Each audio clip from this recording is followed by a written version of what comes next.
नमस्कार बच्चों, स्वागत है आप सभी को हमारे इस यूट्यूब चैनल पे। मैंने आप सभी से वादा किया कि होम साइंस के 50 क्वेश्चन कराऊंगा 2 मार्क्स वाले, ठीक है।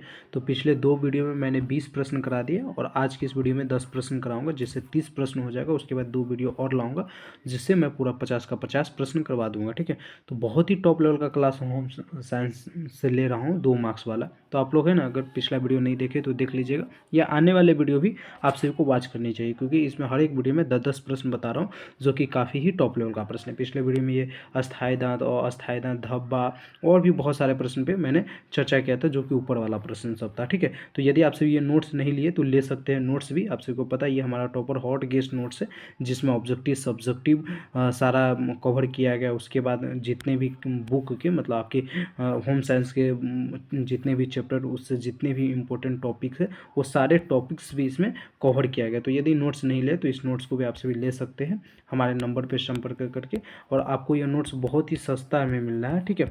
ये नोट्स का मेन जो प्राइस है 149 रुपये है, लेकिन अभी मात्र आप सभी को 49 रुपये में ये नोट्स प्राप्त हो जाएगा, ठीक है। तो यदि आप सभी को प्राप्त करना चाहते हैं तो इस नंबर पर संपर्क कीजिएगा, तो मैं आप सभी को दे भी दूंगा नोट्स भी, ठीक है। आइए नोट्स क्वेश्चन पे चर्चा करते हैं। पहला नंबर क्वेश्चन है, आहार, पूरक आहार क्या है, ठीक है। पूरक आहार क्या है, तो आंसर में लिखेंगे व्यक्ति भोजन के अलावा जिस अन्य पदार्थ का प्रयोग करता है वो पूरक आहार कहलाता है। मतलब व्यक्ति जो भोजन खाता है उसके अलावा जो भी अन्य पदार्थों का प्रयोग करता है, उपयोग करता है, ठीक है, उसे ही हम क्या कहेंगे, पूरक आहार कहेंगे। जैसे तरल आहार हो गया, ठोस आहार हो गया, अर्ध तरल आहार हो गया इत्यादि, ठीक है।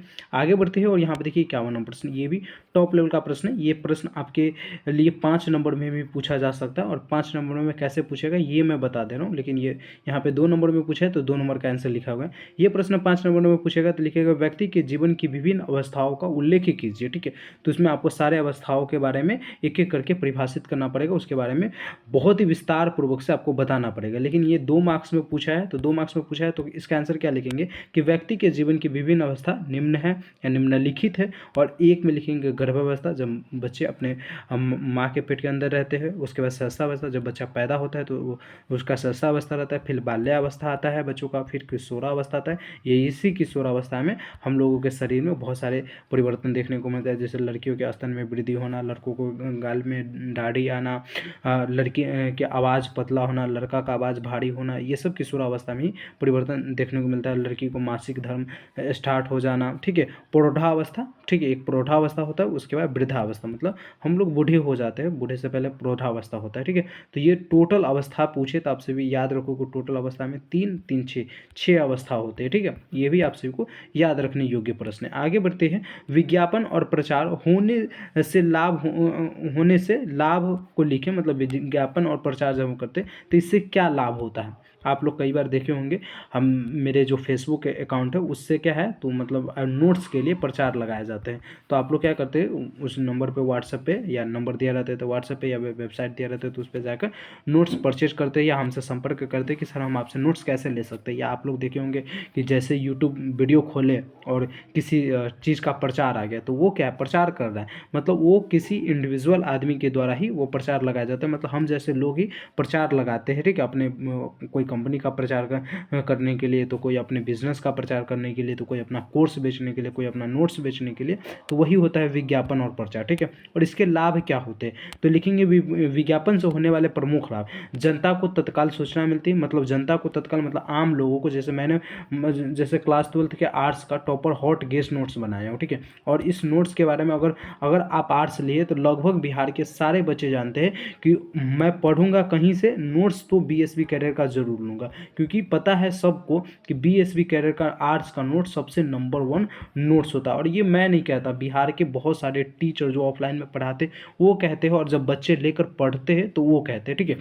तो उसको पता है कि मतलब, तो हम प्रचार लगा देते तो जिसको पता नहीं रहता उसको भी पता हो जाता है, ठीक है। या प्रचार इस माध्यम से भी होता है कि जैसे आपने नोट्स लिया और आपको बेहतर लगा तो आप क्या करें, दूसरे को बता दें कि बीएसवी कैरियर का नोट्स बेहतर रहता है, ले लो पढ़ लो। तो ये क्या होगा, प्रचार हो गया। तो इसीलिए हम लोग क्या करते हैं, मतलब कोई भी कंपनी हो वो प्रचार कराता है, जिससे क्या हो कि जनता तक तत्काल में सूचना मिले कि हाँ कोई चीज़ बना है। जैसे लक्स साबुन है, ठीक है, ये साबुन क्यों है, क्योंकि प्रचार के माध्यम से हमें पता चला लक्स साबुन है, नहीं तो इस प्रकार से वो डब्बे में बंद रहता है, पॉलीथीन में बंद रहता है। अगर प्रचार नहीं करता, डायरेक्ट भेज देता दुकान में, तो हम लोग उसको खा भी सकते थे। खाते जब अच्छा नहीं लगता तब फिर उसको फेंकते। तब मतलब कहीं ना कहीं से हमें जानकारी हुआ ना कि ये लक्स साबुन है, मतलब साबुन है, नहाने योग्य साबुन है।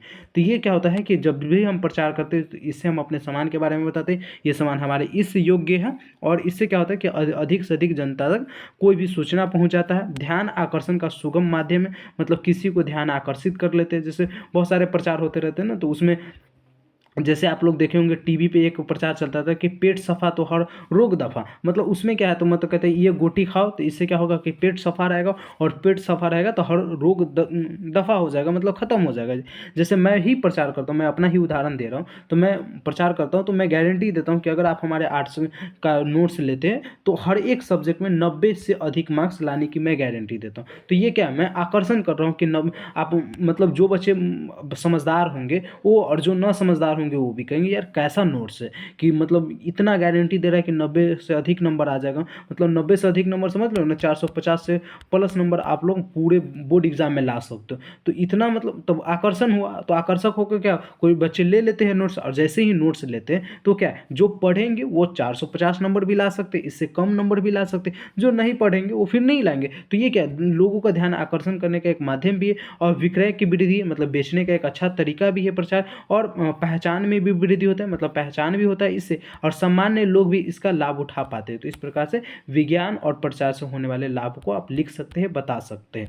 तो ये हो गया आपका, ठीक है। 3 प्रश्न मैंने देख लिया। आइए चौथा नंबर प्रश्न देखते हैं कि चौथा नंबर प्रश्न कौन सा प्रश्न आपको पढ़ाऊं जो बहुत बेहतर प्रश्न हो। मैं देख कर पढ़ाता हूं, जो प्रश्न मतलब आप लोग कहते हैं कि नोट्स भी बहुत सारे बच्चे हमारे लिए हुए, और वो कहते हैं कि सर इसमें थोड़ा ज़्यादा प्रश्न क्या आप मतलब छांट कर और पढ़ा दीजिए 2 नंबर वाले कम से कम।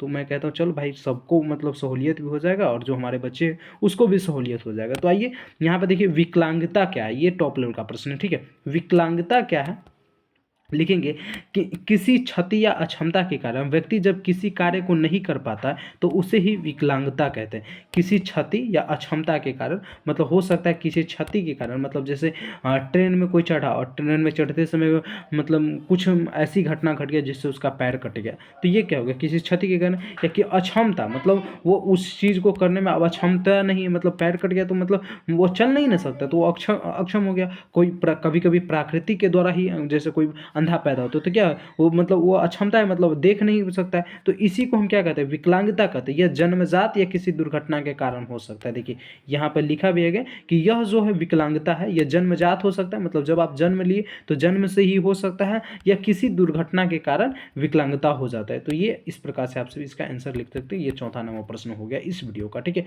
पांचवा नंबर प्रश्न प्यारे हम क्या देखेंगे, तो पांचवा नंबर प्रश्न है ना, ये देखेंगे विकास का अर्थ क्या है, ठीक है। समझाए, ये दूसरा विकास का अर्थ है, ठीक है। वहाँ एक विकास होता है जिसमें पैसे की बात किया जा रहा है, और यहाँ पे आपके शरीर का बात किया जा रहा है। तो देखिए इसका आंसर में देखेंगे विकास परिवर्तन शरीर की वह अवस्था है जिसमें बालक भ्रूण अवस्था से लेकर प्रौढ़ अवस्था तक की प्रक्रिया से गुजरता है। मतलब विकास जो है यह मनुष्य का या शरीर का वह अवस्था है जिससे बालक जो है भ्रूण मतलब माँ के पेट से अवस्था से लेकर प्रौढ़ावस्था या वृद्धावस्था तक की प्रक्रिया से गुजरता है। इस अवस्था में व्यक्ति में मात्रात्मक परिवर्तन के साथ साथ ऋणात्मक परिवर्तन भी होता रहता है। मतलब इस अवस्था में क्या होता है, व्यक्ति का मात्रात्मक परिवर्तन भी होता है तथा ऋणात्मक परिवर्तन भी देखने को मिलता है, ठीक है। आगे बढ़ते हैं, ये आपका हो गया पांचवा नंबर प्रश्न। आगे बढ़ते हैं और इस वीडियो का छठा नंबर प्रश्न देखेंगे, ठीक है। थोड़ा सा काउंटिंग पे मैं ध्यान देता हूँ ताकि ज़्यादा प्रश्न न पढ़ा दूँ आप सभी को।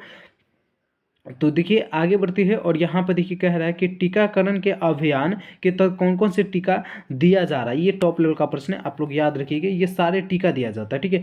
ये बहुत ही टॉप लेवल का प्रश्न है, ठीक है। और इसमें है ना ये सब टीका है, इसलिए आप सभी को याद रखना चाहिए। जैसे DDT का टीका, BCG का टीका, हेपेटाइटिस B का टीका, हैजा का टीका, पोलियो का टीका, ये टाइफाइड का टीका, टेटनेस का, DPT बूस्टर का टीका, MMR का टीका, ये सब क्या है, तो टीकाकरण अभियान के द्वारा ये टीका दिया जाता है, ठीक है। है। ये आंगनबाड़ी के केंद्र के द्वारा बच्चों को बहुत सारे टीका ऐसा होता है जो मतलब बच्चे पैदा होते हैं उसके बाद ही देना स्टार्ट हो जाता है, या 3 महीने, 4 महीने, 5 महीने, 6 महीने पे मतलब सब टीका देने का एक समय होता है, निर्धारित समय होता है, उस समय के माध्यम से टीका दिया जाता है। ठीक है, तो इस प्रकार से आप सभी इसको याद रखोगे। ठीक है, ये हो गया छठा नंबर प्रश्न। आइए 7वां नंबर प्रश्न देखते हैं, संचयन। ये बचत क्या है? बचत आप लोग देख लीजिए, ये टॉप लेवल का प्रश्न हो सकता है आपके एग्जाम के लिए, इस साल के एग्जाम के लिए, क्योंकि मैं इस साल के एग्जाम के लिए 50 क्वेश्चन पढ़ा रहा हूँ जो कि बहुत ही टॉप लेवल का हो और इस साल एग्जाम में आ सकता है। बचत क्या है? आंसर में लिखेंगे आय का वह भाग जो उपभोग नहीं होता है या जिसका निवेश किया जाता है वही बचत कहलाता है। मतलब आय का वह भाग मतलब जो पैसा आपने कमाया, ठीक है, उसको खर्च मतलब उपभोग नहीं किया, मतलब खर्च नहीं किया, या जिसका निवेश कर दे, मतलब खर्च नहीं करेंगे तो बच जाएगा, और बच जाएगा तो क्या, उसका निवेश कर देंगे तो वही क्या कहलाता है? बचत कहलाता है। मतलब इन्वेस्ट कर देंगे तो वो क्या कहलाएगा? तो बचत कहलाएगा। तो इस प्रकार से बचत की परिभाषा लिख सकते हैं। ये इस वीडियो का 7वां नंबर क्वेश्चन था। ठीक है, चलिए 8वां नंबर क्वेश्चन देखेंगे। 8वां, ये सब 5 नंबर वाला प्रश्न सब है। तो प्यारे नोट्स नहीं लिए तो मैं आप सभी को है ना एक बार और कहूँगा कि आप लोग नोट्स ले लीजिएगा। ठीक है, देखिए अगर मैं ये नहीं कहता कि आप हमारा ही नोट्स लीजिए, लेकिन किसी भी टीचर का नोट्स लीजिए, लेकिन ले लीजिए, क्योंकि अब एग्ज़ाम का कम समय हुआ। और यदि आप शुरुआत से पढ़े हुए हैं, खुद का नोट्स बनाए हुए, तो तब किसी भी टीचर का नोट्स लेने की बिल्कुल ज़रूरत नहीं है। ठीक है, और नहीं नोट्स लिए हुए हैं, नहीं कुछ पढ़े हुए, तो अब तो मतलब आपको नोट्स ले लेना चाहिए किसी न किसी टीचर का। यहाँ पे देखिए कह रहा स्तनपान क्यों जरूरी है। मतलब स्तनपान क्यों जरूरी है? स्तनपान मतलब माँ का दूध पीना क्यों जरूरी है? आंसर में लिखेंगे स्तनपान परम आवश्यक है, मतलब बहुत सर्वप्रथम आवश्यक है, क्योंकि स्तनपान कराने से माता के शारीरिक मानसिक एवं बच्चों के प्रति भावनात्मक विकास होता है। मतलब क्या होता है कि जब भी स्तनपान होता है तो इसे माता के शारीरिक विकास और शारीरिक माता में शारीरिक, मानसिक एवं बच्चों के प्रति भावनात्मक विकास होता है, तथा शिशु में भी स्नेह एवं सुरक्षा का भावना विकसित होता है। तो इस प्रकार से लिख सकते हैं, मतलब स्तनपान कराना माँ के लिए भी जरूरी है और बच्चे के लिए करना भी जरूरी है। ठीक है, अगर कोई बच्चा माँ का दूध नहीं पी रहा है तो फिर मतलब वो मतलब बहुत स्वच्छ नहीं रह सकता, क्योंकि माँ के दूध में सबसे बड़ा ताकत होता है। ठीक है, कोलेस्ट्रॉल मिलता है और बहुत सारा चीज़ मिलता है, जिससे क्या है कि बच्चे सुरक्षा भी रहता है और उसके शरीर में जो भी विकसित चीज़ होने वाला है वो जल्दी जल्दी विकास करता है। लेकिन अगर माँ का दूध नहीं पी, यही डब्बा हुआ कर दूध पीने लगता है, तो फिर वो बच्चे मतलब नहीं हो पाता है सही ढंग से विकास उसका नहीं हो पाता है। तो स्तनपान इसीलिए जरूर माँ के मानसिक स्थिति के लिए भी, ठीक है, तथा बच्चों के प्रति भावनात्मक विकास हो, तथा शिशु के स्नेह एवं सुरक्षा की भावना भी विकसित होता है स्तनपान से। ठीक है, तो ये हो गया आपका 8वां नंबर प्रश्न। इस वीडियो का 9वां नंबर प्रश्न आइए देखते हैं। 9वां नंबर प्रश्न, कौन सा जीवन बीमा क्या है? ये थोड़ा सा लंबा प्रश्न है, ये 5 नंबर में पूछता है एग्जाम में, ये कई बार पूछा भी गया है। उपभोक्ता अधिनियम, इसको छोड़ते हैं, देखते हैं बच्चे के लिए माँ का दूध सर्वोत्तम आहार है कैसे। ये भी देखिए वही क्वेश्चन है। ठीक है, मैं इसको भी पढ़ा दे रहा हूँ 9 नंबर क्वेश्चन में करके, क्योंकि देखिए वही है कि मतलब स्तनपान क्यों जरूरी है, और इसी प्रश्न को यहाँ पे उल्टा करके पूछा गया, कह रहा है कि बच्चों के लिए माँ का दूध सर्वप्रथम आहार है, मतलब सर्वप्रथम आहार मतलब खाना है। यह कैसे? तो माँ का दूध बच्चों के लिए सर्वप्रथम आहार है, क्योंकि यह स्वच्छ, मतलब माँ का दूध जो होता है यह स्वच्छ होता है, जीवाणु व कीटाणु से मुक्त होता है एवं सुपाच्य होता है, मतलब बच्चे से पचा सकते हैं। इसमें संपूर्ण पोषक तत्व होते हैं, जैसे वसा हो गया या प्रोटीन हो गया, या जो भी मतलब पोषण तत्व है, जैसे वसा, खनिज, लवण आदि, जल उतनी ही मात्रा में होता है जितना बच्चों को चाहिए। तो इस प्रकार से आप सभी लिख सकते हैं इसका भी। ठीक है, तो मैंने बता दिया इसका भी। चलिए 9 नंबर प्रश्न हो गया। आइए 10वां नंबर प्रश्न देखते हैं। 10वां नंबर प्रश्न देखेंगे, बहुत ही टॉप लेवल का प्रश्न ही देखेंगे। ठीक है, 10वां नंबर प्रश्न में देख ले रहा हूँ कि कौन सा प्रश्न आपके लिए सही हो सकता है। 10वां नंबर, जीवन बीमा का क्या लाभ है? जीवन बीमा के क्या लाभ है? ये बच्चों में असमर्थता के कारण क्या है? तो ये छोड़ो, ये सब तो इजी क्वेश्चन है, आप लोग बहुत सारा क्वेश्चन याद भी किए होंगे, तो उसी प्रकार से मैं पढ़ाऊंगा। 10 नंबर मानक ब्यूरो रिपोर्ट देख लीजिए, ये बहुत ही टॉप लेवल का। भारतीय मानक ब्यूरो क्या है? ये भारतीय मानक ब्यूरो इस वीडियो का 10वां नंबर क्वेश्चन हो जाएगा। ठीक है, तो यहाँ पे देखिए, इससे पहले वाले अगर आप 20 क्वेश्चन की तैयारी नहीं किए 2 वीडियो को, तो देख लीजिएगा, प्ले लिस्ट बना हुआ है पहले। ठीक है, मैं वीडियो के डिस्क्रिप्शन में भी लिंक देने की कोशिश करूँगा, दे दूंगा, और आने वाले 2 वीडियो भी देख लीजिएगा। ठीक है, क्योंकि 5 वीडियो को वॉच करना है, जिससे आपका 50 मार्क्स कंप्लीट हो जाएगा, मतलब 50 मार्क्स की तैयारी कराऊंगा, और यहीं से मतलब आपके एग्जाम में जितना कम सब्जेक्टिव 2 मार्क्स वाला रहता है, जितना पूछा जाएगा उतना बन जाएगा, और जो नहीं बनेगा, जो बच्चे हमारे खास करके नोट्स लिए होंगे वो तो बना ही लेंगे, क्योंकि वो ऑलरेडी सारे ये क्वेश्चन सब पढ़े हैं, याद किए हैं। तो देखिए भारतीय मानक ब्यूरो क्या है, आंसर में लिखेंगे भारतीय मानक ब्यूरो वस्तु की गुणवत्ता को प्रमाणित करने वाला एक संस्था है। मतलब भारतीय मानक ब्यूरो एक संस्था है जो क्या कहता है कि वस्तुओं की गुणवत्ता को प्रमाणित करता है, और जो वस्तु में गुणवत्ता शुद्धता को प्रमाणित कर गुणवत्ता का प्रमाण देता है, मतलब गुणवत्ता का प्रमाण देता है कि यह ISI मार्क में चलने वाली, या बुल मार्क में, या हॉल मार्क में, या एग्र मार्क में, ये इसी का काम है भारतीय मानक ब्यूरो का। ठीक है, ये क्या करता है, तो वस्तु की गुणवत्ता तथा शुद्धता की पहचान करता है, प्रमाणित करता है, फिर उसको प्रमाण पत्र देता है, जैसे ISI मार्क का दे सकता है, बुल मार्क का, हॉल मार्क का, एग्र मार्क का, अनेक अलग अलग मतलब पदार्थों पे अलग अलग जो भी वस्तु होता है उस पर अलग अलग ये मार्क दिया जाता है। ठीक है, जैसे सीमेंट उमेंट पर आप देखेंगे तो ISI का रहेगा, हॉल मार्क पर देखेंगे तो ये सोना चांदी उंदी पर रहता है, एग्र मार्क देखेंगे तो ये किसान वाला जितने भी सामान होते हैं मतलब किसानी वाला उसमें रहता है। तो इस प्रकार से ये सब रहता है। तो उम्मीद करते हैं ये जो 10 प्रश्न पढ़ाए हूँ बहुत ही अच्छा लगा होगा आप सभी को ये क्लास। आप लोग इस क्लास को दोस्तों के साथ शेयर कर दीजिएगा और आने वाली भी क्लास को देखिएगा। और यदि आप सभी इस नोट्स को नहीं लिए पहले तो मैं कहूँगा कि ले लीजिए यार, 50 रुपये मैं दे रहा हूँ तो ज़्यादा तो मैं पैसा आप सभी से नहीं ले, मैं फोर्स नहीं कर रहा हूँ, इस बात को भी याद रखेंगे। ठीक है, मैं फोर्स नहीं कर रहा क्योंकि देखिए सब्जेक्टिव में टोटल क्वेश्चन कितना मैं गेस करके दिया हूँ पता है, इस साल के लिए 140 गेस क्वेश्चन दिया हूँ। तो 140 गेस क्वेश्चन में जिसमें ऑब्जेक्ट 2 मार्क्स तथा 5 मार्क्स सारे हैं। ठीक है, जिसमें से मैं 50 क्वेश्चन आप सभी को पढ़ा रहा हूँ सब्जेक्टिव का 2 मार्क्स वाले। ठीक है, तो 50 पढ़ाऊंगा, मतलब अभी भी समझ 90 क्वेश्चन नहीं पढ़ा रहा हूँ। तो 90 क्वेश्चन क्या है, तो ये 5 मार्क्स वाले इसमें है शामिल है, इसमें 2 मार्क्स वाले भी बहुत सारे शामिल है। तो आपको नोट्स ले लेनी चाहिए, जिससे क्या होगा कि आपको तैयारी करने में मज़ा आएगा। बाकी देखिए ये सारा मतलब चैप्टर के जितने भी इंपॉर्टेंट टॉपिक्स है ये सब इस नोट्स में दिया गया है। ऑब्जेक्टिव दिया गया, ऑब्जेक्टिव गेस करके कितना दिए पता है इस नोट्स में मतलब ऑब्जेक्टिव 379 क्वेश्चन को गेस करके दिया गया। और यहीं से मतलब यार होम साइंस में 70 ऑब्जेक्टिव प्रश्न ही पूछता है, 35 बनाना रहता है। तो एकदम ईजी 100% मैं जो नोट्स दिया हूँ यहीं से 35 प्रश्न आपका बन जाएगा। चलिए मिलते हैं अगले वीडियो में, जब तक के लिए जय हिंद जय Bharat, thank you so much.